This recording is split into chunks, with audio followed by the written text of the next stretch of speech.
ഒരു കാലഘട്ടത്തിൽ കേരളത്തിലെ ഏറ്റവും വലിയ ഒരു പരാതിയായിരുന്നു ഈ കോർപ്പറേഷനുകളെക്കുറിച്ച്. അണ്ടിമുക്ക് കോർപ്പറേഷൻ, കശുവണ്ടി കോർപ്പറേഷൻ വേണം, ഞാൻ കളിയാക്കി പറഞ്ഞതല്ല.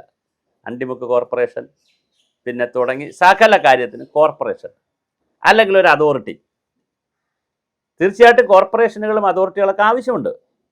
പക്ഷെ പ്രശ്നം എന്തെന്ന് വെച്ചാൽ, ഇത് തുടങ്ങുമ്പോൾ ഒരു കോർപ്പറേഷൻ അല്ലെങ്കിൽ ഒരു അതോറിറ്റി അല്ലെങ്കിൽ ഒരു സംവിധാനം തുടങ്ങുമ്പോൾ മിക്കവാറും ഏറ്റവും മിടുക്കരായിട്ടുള്ള ആളുകളെ വെച്ചിട്ടായിരിക്കും അത് തുടങ്ങുന്നത്. മിക്കവാറും സ്ഥാപനങ്ങൾ അങ്ങനെ തന്നെയാണ്.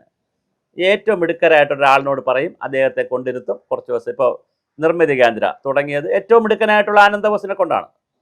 CDS തുടങ്ങിയത് ഡോക്ടർ KN രാജിനെ കൊണ്ടാണ്. അതുപോലെ ഓരോ കരുണാകരൻ നായരെ കൊണ്ടാണ് സെൻറ്റർ ഫോർ എക്സലൻസ് തുടങ്ങിച്ചത്. രാജ്യത്തെയും ലോകത്തെയും അറിയപ്പെടുന്ന പ്രമുഖരെ കൊണ്ടുവന്നായിരിക്കും ഓരോ സ്ഥാപനം തുടങ്ങുന്നത്. Doctor MS Valiyathan Sree Chitra institute തുടങ്ങുന്നതിൻ്റെ കാര്യം. ഡോക്ടർ M കൃഷ്ണൻ നായരാണ് RCC തുടങ്ങിയത്. അപ്പോൾ വളരെ മിടുക്കരായ ആളുകൾ വെച്ചിട്ടായിരിക്കും തുടങ്ങുന്നത്. തുടങ്ങി കുറച്ച് ദിവസം അങ്ങോട്ട് കഴിയുമ്പോൾ, ആ ഇരിക്കുന്ന പ്രധാനപ്പെട്ട ആളിൻ്റെ ടേം അങ്ങ് കഴിയുമ്പോൾ, ഒന്നുകിൽ അദ്ദേഹം മരിച്ചു പോകുന്നു അല്ലെങ്കിൽ അദ്ദേഹത്തിൻ്റെ ടേം കഴിയുമ്പോൾ അടുത്ത് വരുന്നത് കൃത്യമായൊരു പൊളിറ്റിക്കൽ അപ്പോയിൻമെൻ്റ് ആയിരിക്കും. ആ പൊളിറ്റിക്കൽ അപ്പോയിൻമെൻറ്റുകാരന് ഒരു വിവരം ഉണ്ടാവണമെന്നില്ല, അതിലൊരു വിഷൻ ഉണ്ടാവണമെന്നില്ല. വന്നിരിക്കും, ആയാറാം ഗയാറാം കളിച്ചങ്ങ് പോകും. പിന്നെ എന്തിനാണോ ഈ സ്ഥാപനം ഉണ്ടാക്കിയത് അതിൻ്റെ മാൻഡേറ്റ് ഒഴിച്ച് ബാക്കി കാര്യങ്ങളെല്ലാം ചെയ്തു പോകും. ഇത് ഒരു കഥ. ഡിപ്പാർട്ട്മെൻറ്റുകൾ ഉണ്ടാക്കും നമ്മൾ. ഡിപ്പാർട്ട്മെൻറ്റുകൾ ഉണ്ടാക്കുമ്പോൾ ചില ഡിപ്പാർട്ട്മെൻറ്റുകളെ നമ്മൾ മെർജ് ചെയ്യും, ചിലതിനെ സ്പ്ലിറ്റ് ചെയ്യും. അപ്പോൾ സെക്രട്ടേറിയറ്റിലെ മന്ത്രിമാരെയും മുഖ്യമന്ത്രിയും അടക്കമുള്ളവരെ സ്വാധീനിക്കാൻ കഴിയുന്ന, ചീഫ് സെക്രട്ടറിയൊക്കെ സ്വാധീനിക്കാൻ കഴിയുന്നവർ അവരുടെ വിൻസ് ആൻഡ് ഫാൻസി അനുസരിച്ച് പല സ്ഥാപനങ്ങളും തുടങ്ങിയിട്ടുണ്ട്. ഞാൻ ഒരു സ്ഥാപനത്തിൻ്റെ പേര് പറയുന്നില്ല, കാര്യം ഒരുപാട് പേർക്ക് ജോലി കിട്ടിയിരിക്കുന്ന സംവിധാനങ്ങൾ. നമ്മളെന്തിനാണ് ആ സ്ഥാപനങ്ങളുടെ ആളുകളുടെ പേര് പറഞ്ഞില്ലാതാക്കുന്നത്? ആ വ്യക്തിക്ക് വേണ്ടി ഒരു സ്ഥാപനം തുടങ്ങിയിട്ടുണ്ട് ഇവിടെ. അങ്ങനെ തുടങ്ങിയ സ്ഥാപനങ്ങളുണ്ട്. പക്ഷെ ആ വ്യക്തി അങ്ങ് മാറുമ്പോൾ സ്ഥാപനം പിന്നെ യാതൊരു വിഷനുമില്ലാതെ പോകുന്ന ഡിപ്പാർട്ട്മെൻറ്റുകളുമുണ്ട്. ഒരേ വർക്ക് ചെയ്യുന്ന ഡ്യൂപ്ലിക്കേഷൻ വർക്കുകൾ ചെയ്യുന്ന സ്ഥാപനങ്ങളുമുണ്ട്. പഠനങ്ങൾ ഒരേ കാര്യം തന്നെ പല ഏജൻസികളും പഠിക്കുന്നു. അതേ കാര്യങ്ങൾ തന്നെ യൂണിവേഴ്സിറ്റികളിലും പഠിക്കുന്നു. ഇപ്പോൾ ക്ലൈമാറ്റ് ചേഞ്ച് വന്നു, ഒരുപാട് ക്ലൈമാറ്റ് ചേഞ്ച് ഇൻസ്റ്റിറ്റ്യൂട്ട് ഉണ്ട് കേരളത്തിൽ. വകുപ്പിനുണ്ട്, സർക്കാരിനുണ്ട്, യൂണിവേഴ്സിറ്റികൾക്കുണ്ട്, എന്തിന് കിലയ്ക്കുമുണ്ട്. Kerala institute of local administration എന്ന് പറയുന്ന പഞ്ചായത്ത് പ്രസിഡന്റുമാരെ പരിശീലിപ്പിക്കേണ്ട കിലയും തുടങ്ങിയ ഒരു ക്ലൈമാറ്റ് ഇൻസ്റ്റിറ്റ്യൂട്ട്. അപ്പോൾ ഇങ്ങനെ ഡ്യൂപ്ലിക്കേറ്റ് ചെയ്തിരിക്കുന്ന ഇൻസ്റ്റിറ്റ്യൂട്ടുകൾ എല്ലാവരും എല്ലാം പഠിക്കുന്ന അവസ്ഥ. ഇപ്പോൾ സയൻസ് ആൻഡ് ടെക്നോളജിയിൽ നേരത്തെ എല്ലാ റിസർച്ച് ഇൻസ്റ്റിറ്റ്യൂട്ടും എല്ലാ വിഷയവും പഠിക്കുമായിരുന്നു. അപ്പോൾ അത് വേണ്ട, നിങ്ങൾ ഫോക്കസ് ചെയ്ത് പഠിക്കണം എന്നൊരു നിർദ്ദേശം അവിടെ നിന്ന് പോയി. ഉദാഹരണം CWIRDM വെള്ളത്തെക്കുറിച്ചാണ് പഠിക്കുന്നത്. അപ്പോൾ അവർ ഒരുപാട് ലാൻഡിനെ കുറിച്ച് പഠിക്കേണ്ട, അറ്റ്മോസ്ഫിയറിനെ കുറിച്ച് പഠിക്കേണ്ട, വെള്ളത്തെക്കുറിച്ച് കൂടുതൽ പഠിക്കുക. ഇൻ്റർ ഡിസിപ്ലിനറി ആയിട്ട് മറ്റത് പഠിച്ചോളൂ. അന്ന് earth science science and technology കീഴിലായിരുന്നു. അപ്പോൾ ഇപ്പോൾ എർത്ത് സയൻസ് നാഷണലാണ്, കേന്ദ്ര ഗവൺമെൻറ്റിൻ്റെ സ്ഥാപനമാണ്.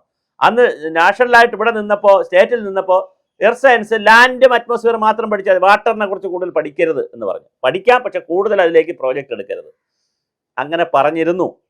KFRAയോട് ഫോറസ്റ്റുമായി റിലേറ്റ് ചെയ്ത കാര്യങ്ങളാണ് കൂടുതൽ പഠിക്കേണ്ടത്.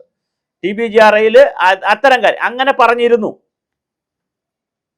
പക്ഷെ പല നിർദ്ദേശങ്ങളും വന്നിട്ടുണ്ടെങ്കിലും പൊളിറ്റിക്കൽ പവർ കൊണ്ടും മസിൽ പവർ കൊണ്ടും മണി പവർ കൊണ്ടും നമ്മൾ ഈ പറയുന്ന കാര്യങ്ങളൊന്നും ഒരിടത്തും എത്താറില്ല. അതുപോലെ പ്രധാനപ്പെട്ടതാണ് സർവീസ് സംഘടനകളും യൂണിയനുകളും. അവരും ഇത് സമ്മതിക്കാറില്ല. നിങ്ങൾ മനസ്സിലാക്കുക, വാമനപുരം ഇറിഗേഷൻ പ്രോജക്റ്റ് എന്ന് പറഞ്ഞൊരു പ്രൊജക്റ്റ് ഉണ്ടായിരുന്നു. ഇന്നിപ്പോൾ പ്രൊജക്റ്റ് ഇല്ല.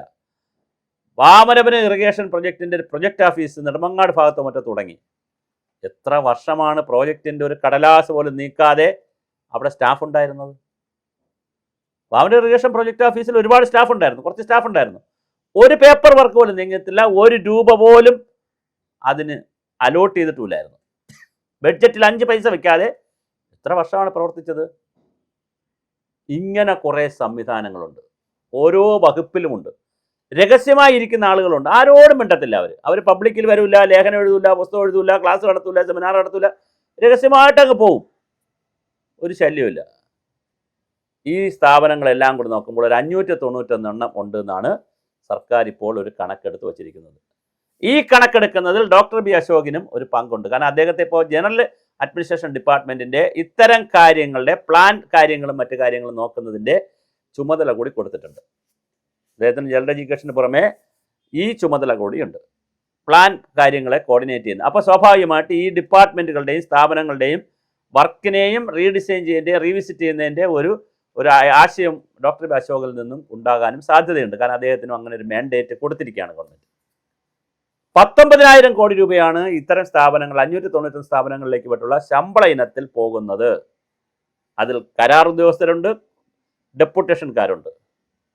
അപ്പോൾ സർക്കാരിനോട് പറയാനുള്ളത്, സർക്കാർ ഏതെങ്കിലും ഒരു സ്ഥാപനത്തെ വിലയിരുത്തുന്നത് കഴിഞ്ഞ കാലങ്ങളിൽ അവരെന്ത് ചെയ്തു, അവർ വെള്ളാനയാണോ കറുത്താനയാണോ എന്ന് നോക്കി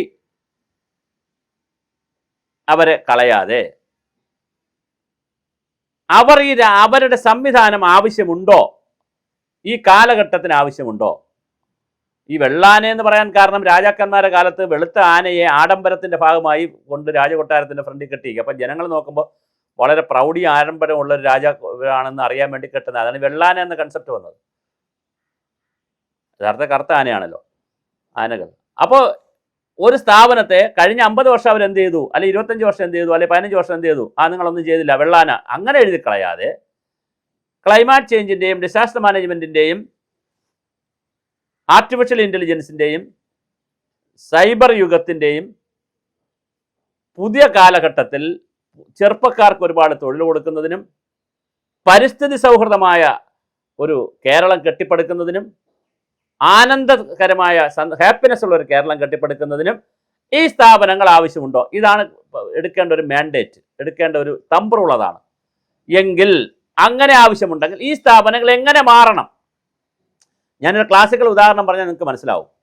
നിർമ്മിതി കേന്ദ്രം തുടങ്ങിയിരിക്കുന്നത് ചെലവ് കുറഞ്ഞ വീടുകൾ ഉണ്ടാക്കാൻ വേണ്ടിയിട്ടായിരുന്നു. വലിയ ചെലവ് വന്നപ്പോൾ, കെട്ടിട നിർമ്മാണത്തിന് വലിയ ചെലവ് വന്നപ്പോൾ ആൾട്ടർനേറ്റീവ് മെറ്റീരിയൽ ഉപയോഗിച്ച്, ബദൽ ഉൽപ്പന്നങ്ങൾ ഉപയോഗിച്ച്, മണലിന് കുറച്ചുള്ള നിർമ്മാണ രീതികൾ ഉപയോഗിച്ച്, പിന്നെ അതുപോലെ സിമൻറ്റ് കുറവുള്ള നിർമ്മാണ രീതികൾ ഉപയോഗിച്ച്, തെങ്ങിൻ തടി പോലുള്ള കാര്യങ്ങൾക്ക് ഒരുപാട് പ്രാധാന്യം കൊടുത്ത് മറ്റു തടികൾക്ക് പ്രാധാന്യം കുറച്ച്, അങ്ങനെ ഒരുപാട് ആൾട്ടർനേറ്റീവായിട്ടുള്ള കറണ്ട് ലാഭിക്കുന്ന, സൂര്യപ്രകാശത്തെ കൂടുതൽ പ്രയോജനപ്പെടുത്തുന്ന, അങ്ങനെ ആൾട്ടർനേറ്റീവായിട്ടുള്ള ബദൽ മാർഗങ്ങളുള്ള ഒരു കെട്ടിട നിർമ്മാണ രീതി പ്രോത്സാഹിപ്പിക്കാനാണ് നിർമ്മിതി തുടങ്ങിയത്.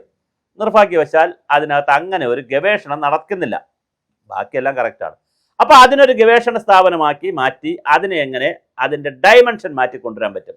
അല്ലാതെ ഈ കാലഘട്ടത്തിൽ നിർമ്മിതി കേന്ദ്രം നമുക്ക് പൂട്ടിക്കളയാമെന്ന് വിചാരിച്ചാൽ ഈ കാലത്തിനോട് ചെയ്യുന്ന ഏറ്റവും വലിയൊരു ദ്രോഹമാണ്. കാരണം ക്ലൈമാറ്റ് ചേഞ്ചിൻ്റെയും എൻവയോൺമെൻറ്റൽ ഡിസാസ്റ്ററുകളുടെയും ഒരു കാലത്ത് അതിനനുഗുണമായ കെട്ടിടങ്ങളും റോഡും ഒക്കെ നിർമ്മിക്കാനുള്ള ഗവേഷണം നടത്തിയെടുക്കേണ്ട ഒരു കാലത്ത് ഇപ്പം ചെയ്തിരിക്കുന്ന സ്ഥാപനത്തിൽ നടക്കുന്നില്ല എന്ന് പറയല്ല ചെയ്യേണ്ടത്. അവിടെ വളരെ കൃത്യമായ പ്രൊഫഷണലുകളെ കൊണ്ടുവരികയും ബാക്കിയുള്ള ആളുകളെ ഒന്നുകിൽ അവിടെ നിലനിർത്തണം, അല്ലെങ്കിൽ മറ്റ് ഡിപ്പാർട്ട്മെൻറ്റിൽ സമാനമായ ഡിപ്പാർട്ട്മെൻറ്റുകളിലേക്ക് അവരെ പുനർവിന്യസിക്കണം. അവരെ പുനർവിന്യസിച്ചതിന് ശേഷം അവർക്ക് ശമ്പളം നഷ്ടപ്പെടുന്നില്ലല്ലോ. പുനർവിന്യസിച്ചതിന് ശേഷം അതൊക്കെ പ്രൊഫഷണലാക്കണം. അങ്ങനെ പ്രൊഫഷണലാക്കേണ്ടത് ഏത് ഒരു ലിസ്റ്റ് എടുക്കണം, റീവർക്ക് ചെയ്യേണ്ടത് ഏത് അടുത്ത ലിസ്റ്റ് എടുക്കണം, അമാൽഗമേറ്റ് ചെയ്യേണ്ടത് ഏത് അടുത്ത ലിസ്റ്റ് എടുക്കണം, ഇൻ്റഗ്രേറ്റ് ചെയ്യേണ്ടത് ഏത് അടുത്ത ലിസ്റ്റ് എടുക്കണം, കംപ്ലീറ്റ് ഇല്ലാതാക്കേണ്ടത് ഏതാണ് അങ്ങനെ ലിസ്റ്റ് എടുക്കണം. അങ്ങനെ കൃത്യം ഒരു ലിസ്റ്റ് എടുത്ത് സ്ഥാപനങ്ങളെയും സംവിധാനത്തെയും കാലത്തിനനുസരിച്ചുള്ള പ്രൊഫഷണലാക്കി മാറ്റുകയും അവർക്ക് മാൻഡേറ്റ് കൊടുക്കുകയും ഡെവലപ്മെൻ്റൽ റിപ്പോർട്ടിന് പ്രോജക്റ്റുകൾക്ക് ആവശ്യമായ മാൻഡേറ്റ് കൊടുക്കുകയും ചെയ്യണം. അതുകൊണ്ട് 591 സ്ഥാപനങ്ങളെ എങ്ങനെയാണ് കൈകാര്യം ചെയ്യേണ്ടതെന്നുള്ളതിനെ സംബന്ധിച്ചാണ് നമ്മളുടെ ചർച്ച. 19,000 കോടി രൂപ ചെലവ് വരുന്നു.